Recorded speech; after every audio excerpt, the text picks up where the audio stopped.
Ave Maria, cheia de graça, o Senhor está contigo. Bendito sois vós entre as mulheres, bendito é o fruto do vosso ventre, Jesus. Santa Maria, Mãe de Jesus, rogai por nós, buscadores de conhecimento, agora e na hora do nosso desenlace, que assim seja. Muita paz a todos, uma excelente noite, sejam muito bem-vindos a mais uma reunião de estudo aqui do Centro Espírita Os Humildes de Jesus.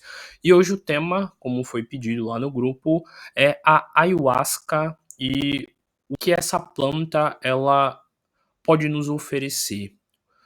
Perguntaram para mim sobre o uso dela para mediunidade, se ela tinha um uso efetivo, se o que ela gerava realmente era um desenvolvimento de mediunidade ou uma alucinação. Me pediram para explicar se realmente ela pode ser utilizada como um meio para ajudar na evolução espiritual, ou se tudo que ela cria são só alucinações que não servem de nada pra gente, e perguntaram por que hoje em dia as pessoas estão usando de uma forma tão indiscriminada, como se fosse algo simples de se usar. Então, no início dessa palestra eu vou explicar bastante sobre a ayahuasca, eu vou explicar bastante sobre essa planta, sobre o uso dela, sobre como ela surgiu, sobre qual o significado dela. Durante a palestra eu vou me aprofundar no funcionamento dela no nosso cérebro, e lá para o final eu vou explicar qual a visão do kardecismo sobre isso e o que o kardecismo pensa sobre o uso de enteógenos ou de qualquer tipo de alucinógeno com o fim de ajudar numa possível evolução espiritual. Então eu espero que vocês me acompanhem e prestem bastante atenção para vocês entenderem direitinho como é que funciona isso tudo. Bem, primeiro de tudo a gente tem que entender de onde é que vem a origem da tal da ayahuasca. A gente sabe que desde a antiguidade, nós, seres humanos, sempre precisamos utilizar de algum tipo de alimento para poder fazer o nosso processo de subsistência. Então a gente sempre comeu coisas. E quando a gente começou a comer coisas, a gente começou a perceber que, dependendo do tipo de coisa que você comia, você tinha reações diferentes no seu corpo. Por exemplo, existem estudos que fizeram com macacos que descobriram que em algumas regiões, lá de onde tem os maiores gorilas, quando um gorila macho ficava muito estressado, muito irritado, era comum que a gorila fêmea alfa levasse a ele uma florzinha esbranquiçada e amarela para que ele comesse. E ali foi relatado um dos primeiros momentos onde se viu que na natureza também os animais utilizavam plantas para poder se acalmar. Caso você não tenha reconhecido, a planta que eu citei é a camomila. E tem estudos que mostram que realmente gorilas machos, quando passavam do ponto, as suas fêmeas davam a eles camomila para ver se eles conseguiam se acalmar. Também tem relatos lá na África de uma planta que ela gera uma espécie de uma sensação como se fosse alcoólica, como se ficasse bêbado. E vários macacos comem essa fruta como uma forma de diversão e de brincadeira. Então, sempre existiu na história a utilização de alguns tipos de plantas para alguns tipos de necessidade. Como, por exemplo, a gente sabe muito bem que durante muito tempo, durante as buscas por especiarias, era muito comum que quando uma planta, ou uma fruta, ou sei lá o que, fosse associada como algo afrodisíaco, as pessoas gastavam geralmente muito mais dinheiro para isso. Tanto que a pimenta, que gera um certo calor no corpo, a catuaba, entre outros tipos de ervas e plantas, enfim, sempre foram utilizadas como uma forma de desenvolver a libido, o amendoim, e por aí vai, por vários efeitos. Inclusive, devido a uma lenda horrível que criaram de que o chifre do rinoceronte tinha poderes afrodisíacos, o pessoal basicamente quase matou todos os rinocerontes do mundo para poder usar do pó do chifre do rinoceronte como um afrodisíaco. Então, sempre na história houve esse momento onde você acreditava que algum tipo de planta ou algum tipo de erva poderia te dar um potencial a mais. Poderia falar aqui por horas listas de plantas utilizadas na antiguidade na magia, para poder fazer ungüentos, para poder gerar, por exemplo, anestesia para pequenas cirurgias, para induzir o sono no caso de uma pessoa que tomou uma flechada, entre outros casos. Mas toda essa contextualização aqui que eu estou dizendo é para que a gente perceba que, muitas das vezes, a utilização de um determinado fruto, ou de uma raiz, ou de um chá, tinha-se um objetivo. Não era simplesmente, eu vou pegar ali para me divertir. Tinha-se um objetivo quando se utilizava esses tipos de plantas na floresta. E muitas das vezes eles descobriam meio que sem querer, assim como muitos também morreram comendo plantas venenosas sem nem saber o que era aquilo. E através da fofoca, caso vocês não saibam, essas comunicações que hoje a gente chama de fofoca, começou assim: aquela planta ali não coma não, porque morre se comer. E assim como uma forma de se proteger e de evitar que o grupo morresse, muitas fofocas, muitas conversas eram repetidas para que assim a manutenção social acontecesse. Hoje em dia a gente usa a fofoca de uma forma negativa, para criticar, para atacar, mas naquela época era uma forma de se proteger. Por exemplo, se a fêmea do macho alfa parecesse estar se engraçando com outro macho, a fofoca rolava para evitar que aquele macho ele apanhasse do alfa até morrer. Então, originalmente a fofoca ela tinha vários tipos de objetivos. Mas em relação à ayahuasca, a ayahuasca é uma de muitas das plantas alucinógenas que existem e que geram efeitos psíquicos. Mas por que eu contei toda essa contextualização?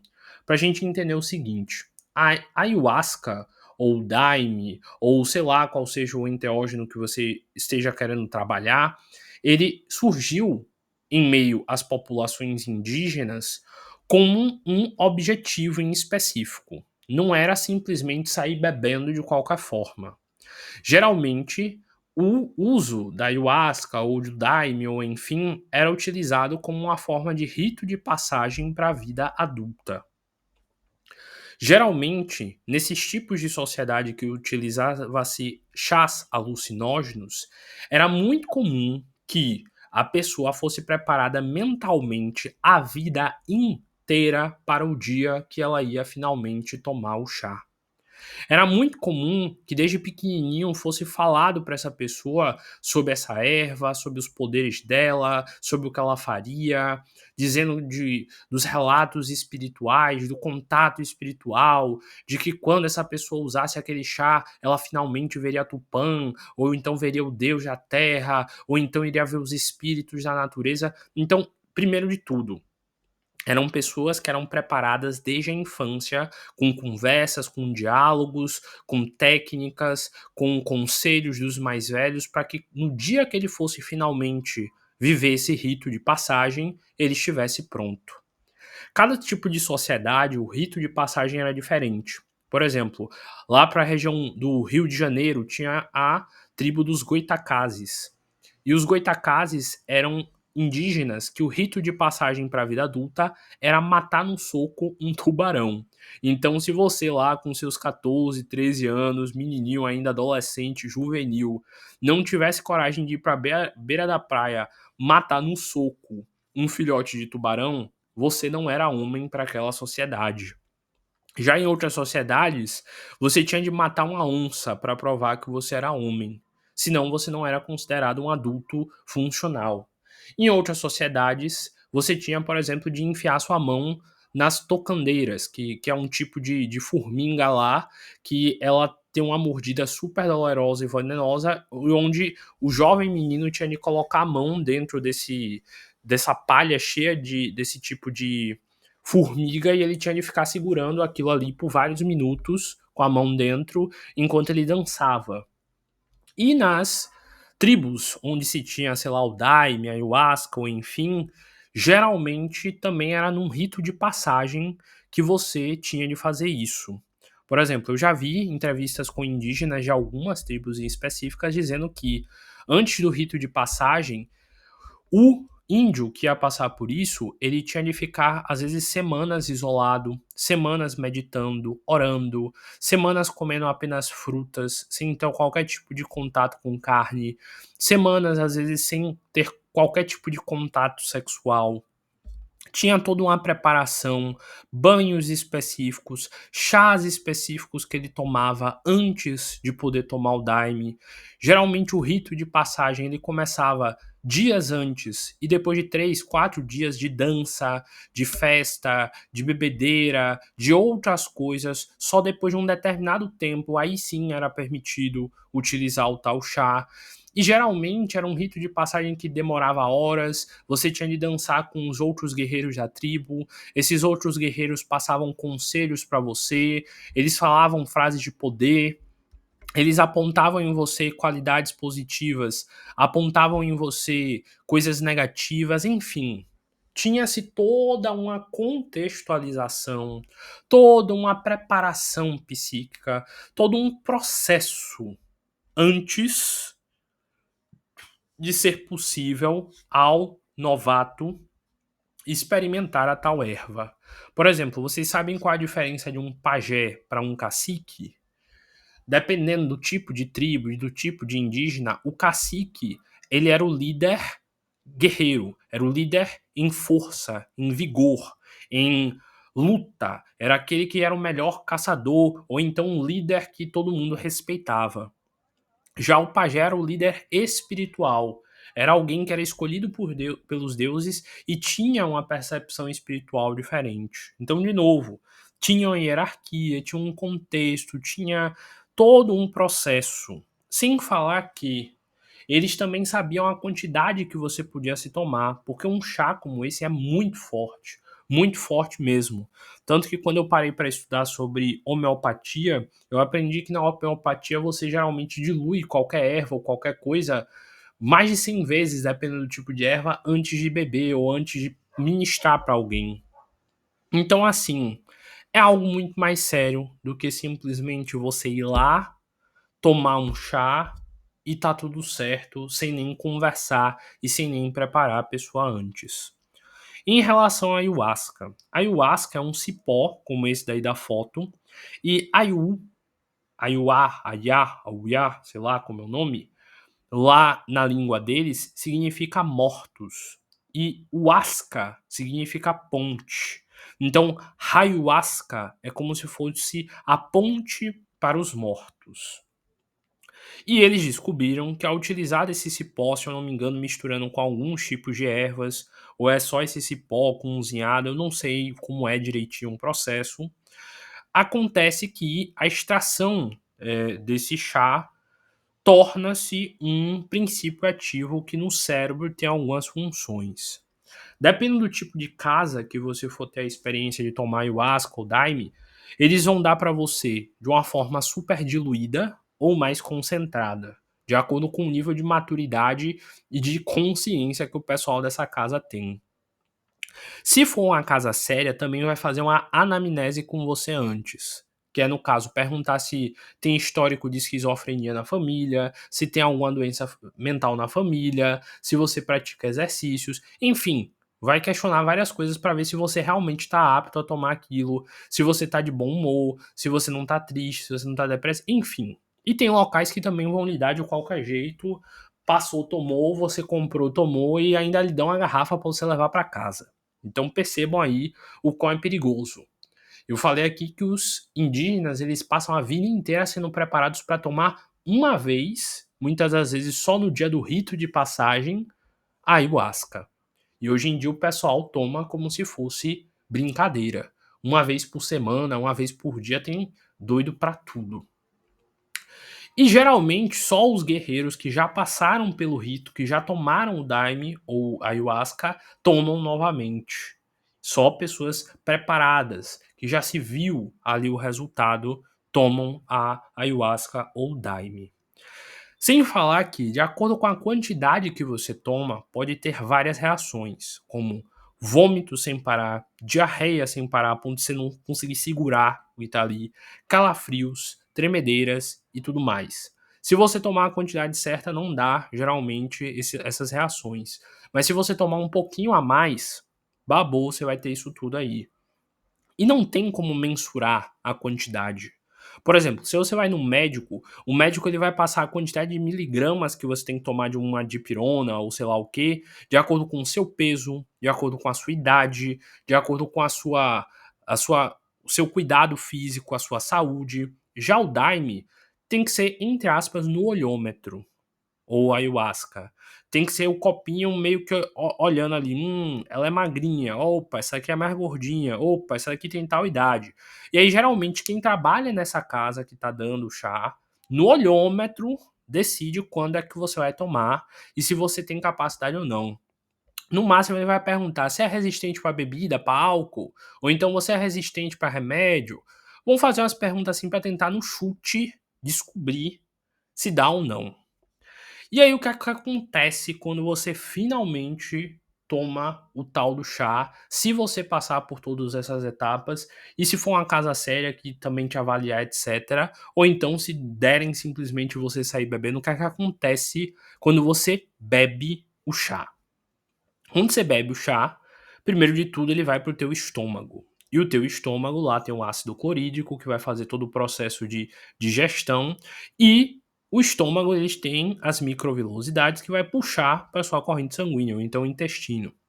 E quando entrar na sua corrente sanguínea, o daime ou ayahuasca, ou seja lá o que for que você tomar, ele vai passar para o seu sangue. O seu sangue, ele vai girar, obviamente, no teu corpo, e ele vai chegar até a sua barreira hematoencefálica, que é uma barreira que tem de proteção entre o seu corpo e o resto do seu cérebro.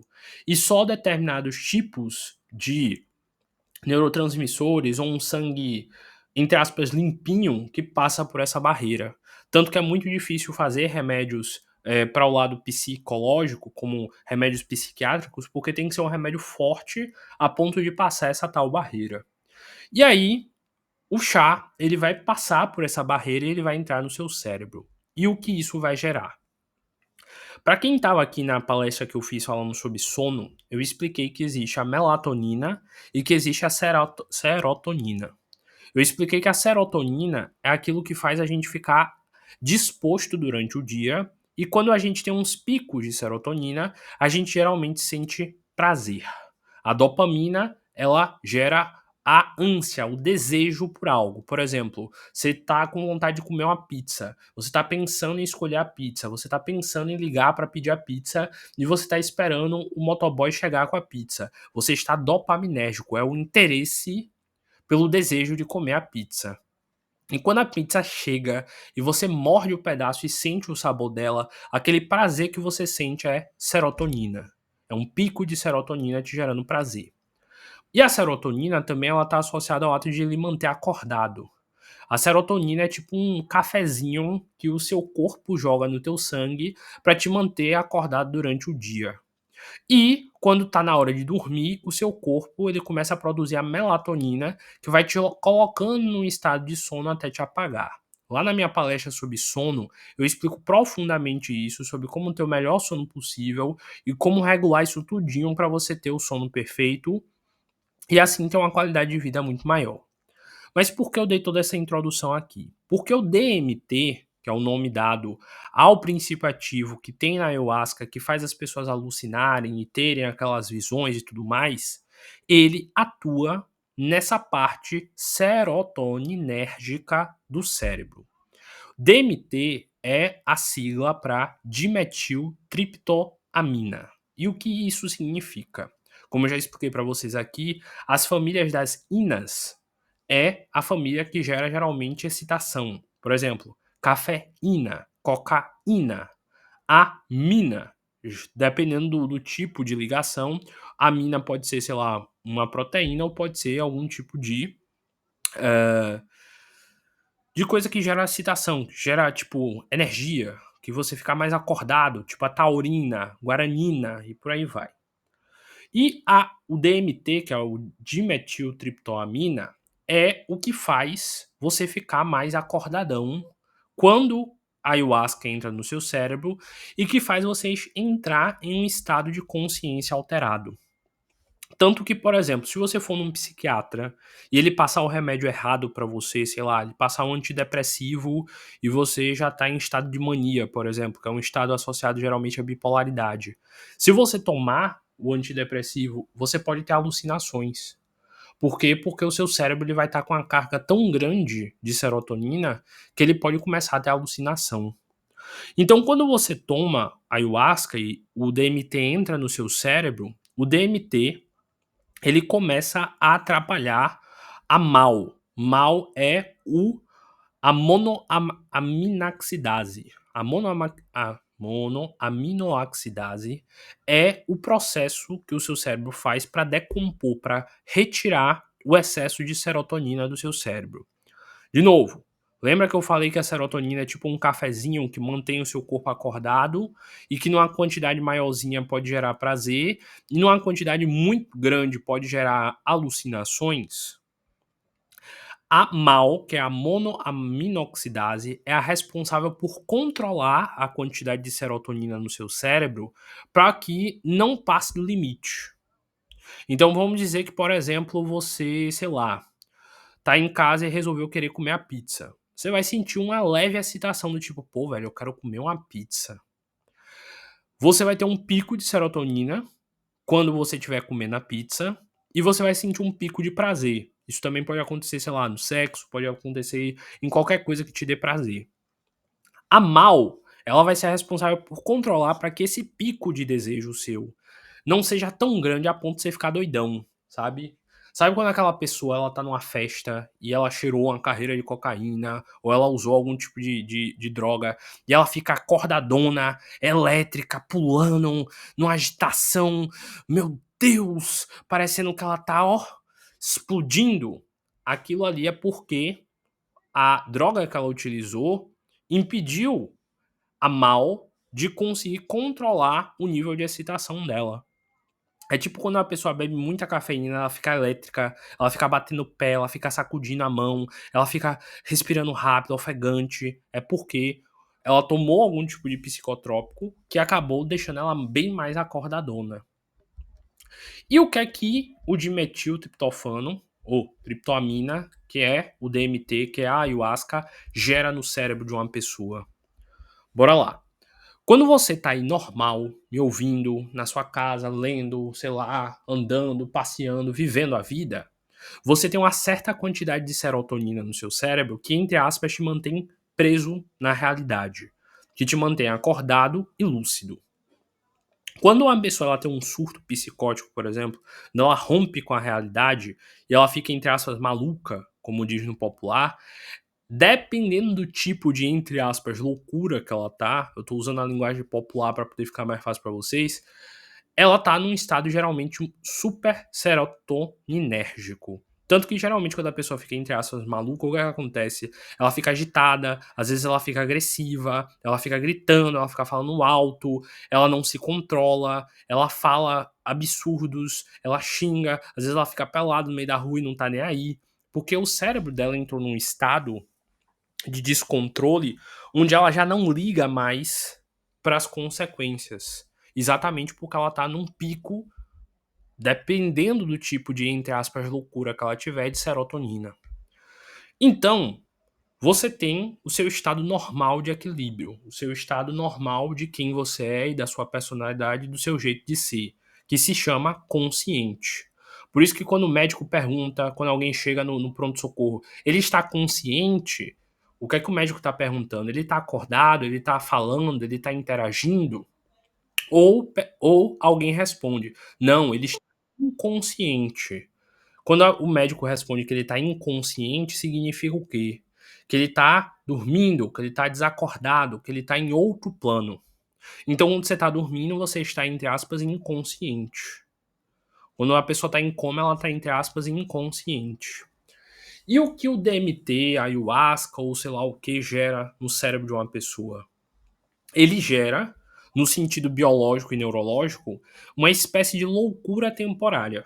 Por quê? Porque ele faz você entrar num estado de inconsciência enquanto você está consciente. Estão conseguindo compreender? De novo, você tem o seu estado aí normal de serotonina. Quando você está um pouquinho mais feliz, você tem um pico de serotonina. Quando você está muito feliz mesmo, porque você tomou uma droga ou algo do tipo, você tem tanta serotonina no seu cérebro que você começa a romper com a realidade. E quando você toma uma ayahuasca, um daime da vida, você está induzindo em você esse estado de superexcitação e de rompimento com a realidade. Então, é como se você aí, acordado, que está consciente, do nada, devido a esse enteógeno, fosse para a inconsciência, no caso, o seu inconsciente. Lembra que tem lá Freud, fala na psicologia, etc., do consciente e do inconsciente? Lembra que tem aquela conversa de que consciente é você aí, com a sua personalidade, pensando, conversando, e o seu inconsciente é tudo aquilo que está dentro da sua mente, mas que você não consegue acessar? Então, a ayahuasca, ela meio que força a você de uma vez por todas, de uma vez só, pá, entrar no tal do inconsciente. E o que isso gera em você? Lembrando, se você tomou na dose certa e deu tudo certinho, você vai entrar nesse estado. Senão, você vai ter diarreia, você vai ter vômito, você vai ter várias reações. Então, eu estou dizendo aqui o melhor cenário possível onde você tomou a ayahuasca e deu certo. Você vai ter, durante algumas horas ou minutos, dependendo da quantidade que você tomou de ayahuasca, uma experiência provavelmente totalmente psicodélica, porque você vai estar consciente no seu corpo, mas você vai estar vendo coisas que ninguém mais vê, ouvindo coisas que ninguém mais ouve, tendo sensações totalmente fora da realidade, porque basicamente você induziu no seu corpo um estado de serotonina tão alto, mas tão alto, que simplesmente você rompe com a realidade. E aí, quais são os riscos disso? Se na sua família tiver histórico de esquizofrenia, por exemplo, há riscos de você entrar nesse estado e não conseguir voltar, porque você rompe com a realidade e não consegue voltar mais para ela. Se na sua família, sei lá, tem alguém com mediunidade forte, por exemplo, possa ser que a sua mediunidade estoure num nível que você não consiga mais controlar, sei lá, a hora que você quer ver espírito que você não quer ver, a hora que você quer ouvir espírito é a hora que você não quer ver. Se, sei lá, a sua família tem histórico de depressão, tem histórico de alguma doença psicológica, é possível que ao tomar o chá você exploda com essa realidade e acabe desenvolvendo essa coisa aí que estava dentro de você desligada e tu foi futucar e ela apareceu. Esses são os riscos. E quais seriam os benefícios caso existam? Seria no caso você ter uma experiência sensorial diferente, de ruptura com a realidade que faz você ver o mundo de uma forma diferente. Os testemunhas de ayahuasca, que é como eu chamo o pessoal que toma ayahuasca uma vez e sai receitando para todo mundo, dizem que eles têm experiências espirituais incríveis, que eles veem vidas passadas, que eles veem espíritos, que eles conversam, que eles têm revelações, que eles lembram de momentos da infância. Por quê? Eles do nada, com tudo, de uma vez só, acessam o inconsciente numa porrada só e durante essas 8 horas, dependendo do nível de ayahuasca que você tomou, essa pessoa ela fica lá nesse estado de consciência alterado. E quando passa o efeito da ayahuasca, ela automaticamente volta para a consciência. No caso de uma pessoa sã, que o cérebro dela não tem nenhum tipo de doença ou tendência esquizofrênica, algum tipo, ela pode voltar perfeitamente bem e lembrando de todas essas experiências com nitidez, e ela pode ter uma experiência de profunda conexão. Tanto que eu já conheci pessoas que eram completamente ateias e após ter uma experiência de ayahuasca passaram a ser totalmente espiritualizadas. Já conheci pessoas que tinham vários problemas sérios e após tomar ayahuasca ficaram muito bem. Mas eu também conheci pessoas que tomaram ayahuasca e depois disso nunca mais ficaram normais. Passaram a ter esquizofrenia, passaram a ter síndrome do pânico, passaram a ter eh, ataques psicóticos constantes, já vi todo tipo de coisa ruim também após tomar essa ayahuasca. Então eu sou muito reticente em relação ao uso, porque eu já vi pessoas terem a vida destruídas após usar isso. Eu sou muito reticente ao uso, porque eu já vi gente tomando de qualquer jeito, como se fosse chá de camomila.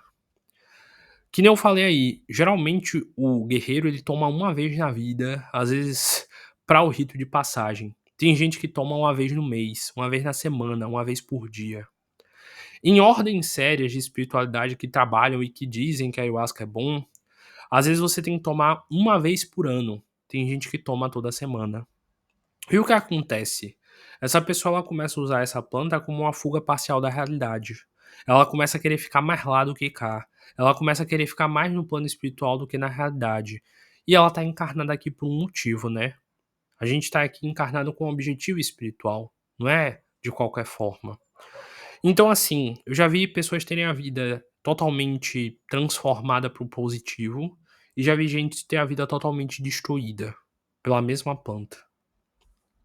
Assim como tem gente que se tomar dipirona, a dor de cabeça passa, e tem gente que se tomar dipirona tem reação alérgica, que tem que correr pra UPA pra tomar remédio, senão morre.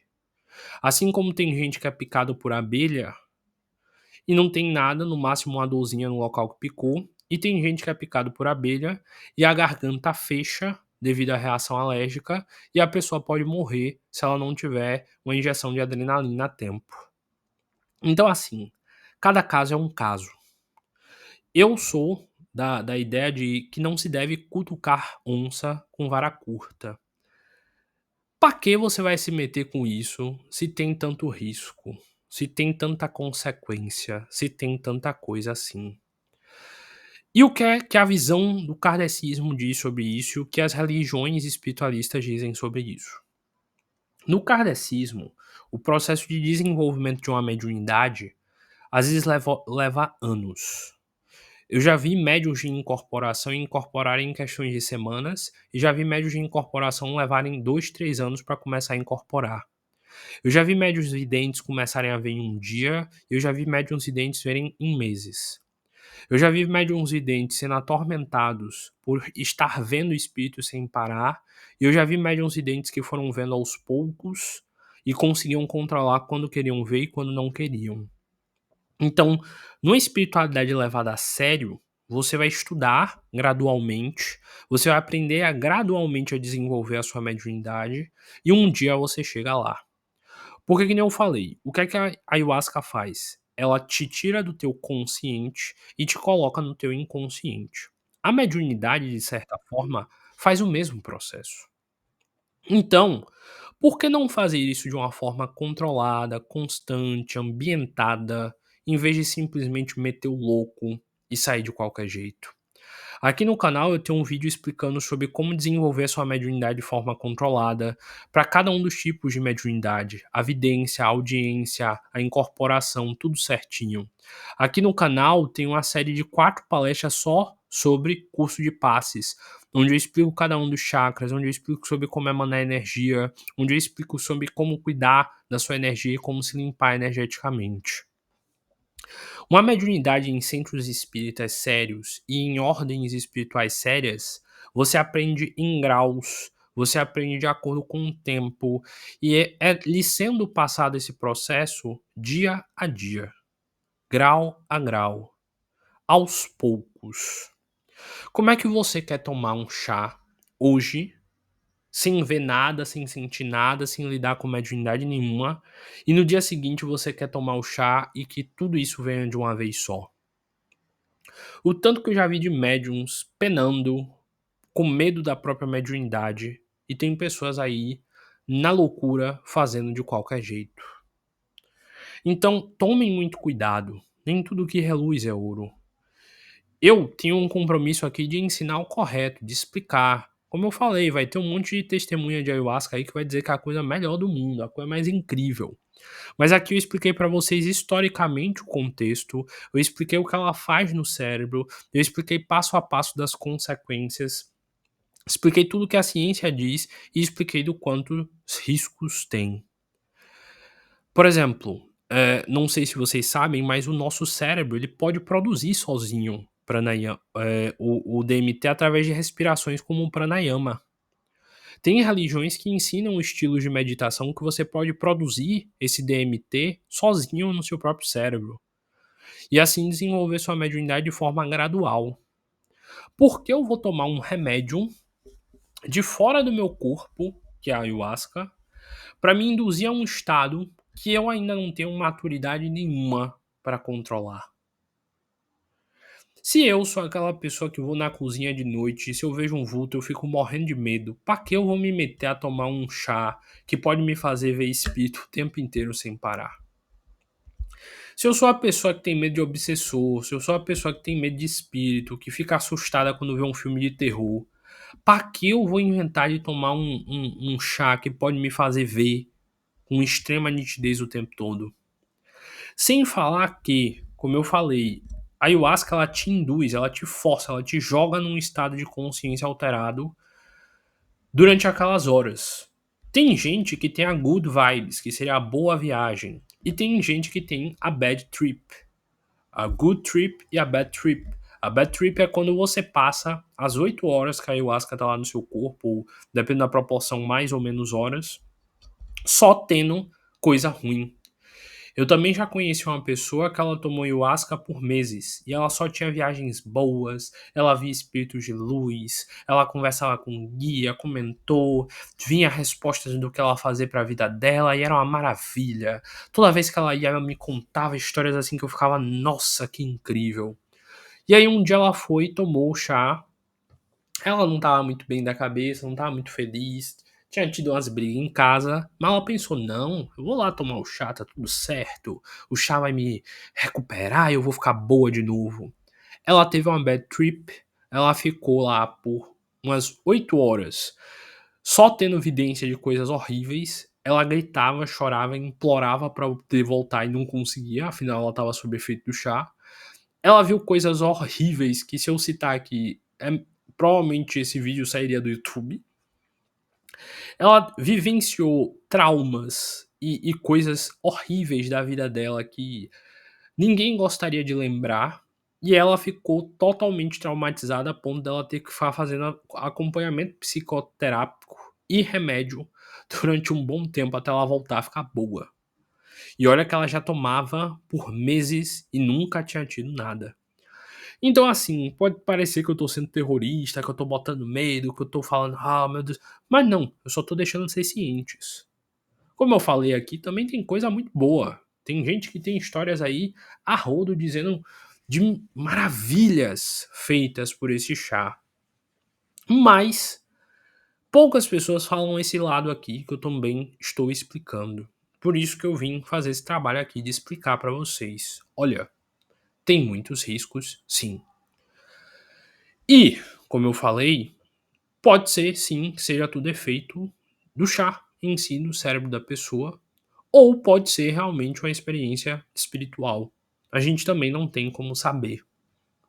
A questão é que toda religião séria te alimenta o desejo de meditar, de se autoconhecer, de espiritualizar, de estudar, de aprender e quer tentar te auxiliar a ter uma vida boa enquanto você está aqui na Terra e não ficar fugindo para outro plano espiritual uma vez por semana tomando um chá.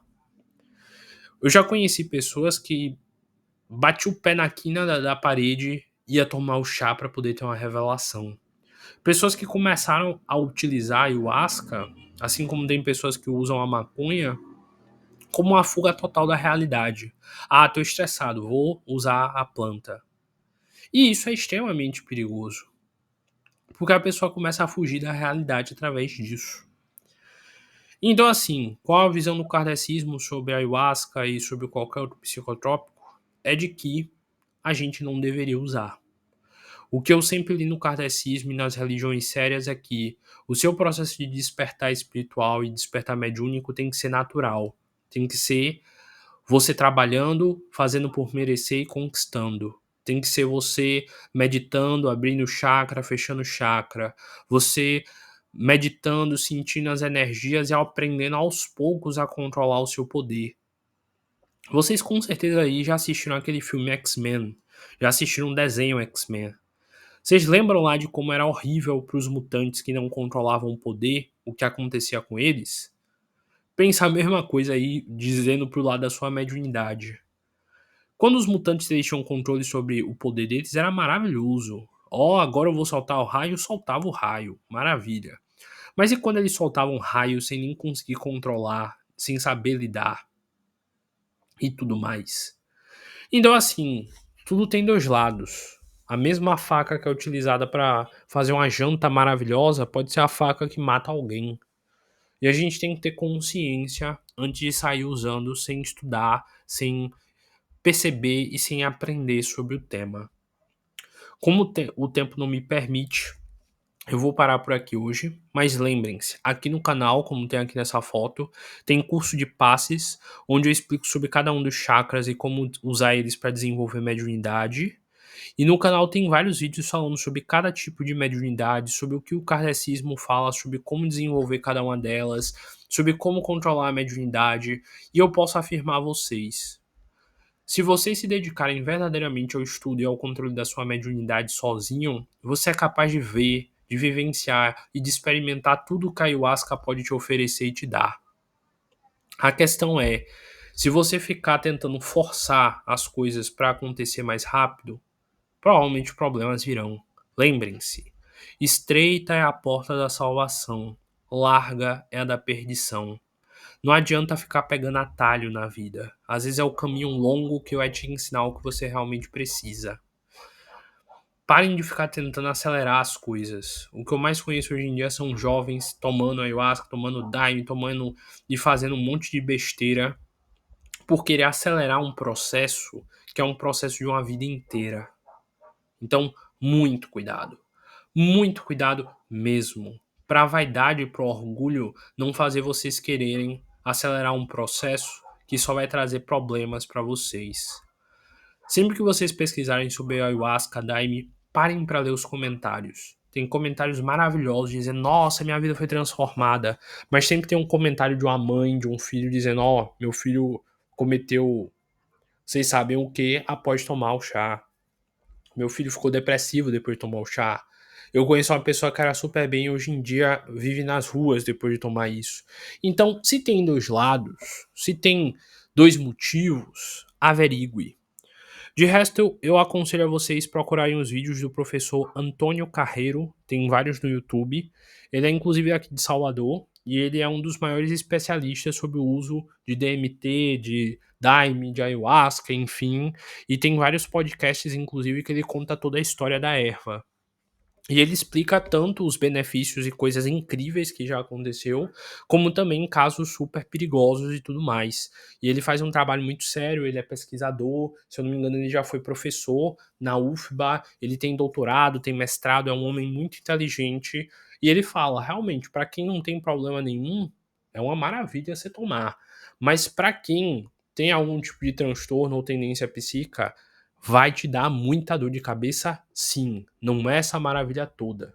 Assim como a maconha, tem estudos mais recentes comprovando que ela acaba degenerando o cérebro, que ela acaba atrapalhando o rendimento da pessoa, que ela afeta vários aspectos da vida, estudos associados à perda cognitiva e neurológica, enfim. Esse negócio de ficar endeusando uma medicação, sei lá o quê, cuidado. Aqui para vocês eu já falei também sobre os cuidados da cafeína, sobre os cuidados da alimentação. Cuidado, ponderação, equilíbrio. Não se passem, porque no final a conta chega. De novo, eu vou encerrar aqui porque o tempo já passou até demais. Então, agradeço a vocês. Vou aqui, como sempre, tirar um tempo para poder responder perguntas.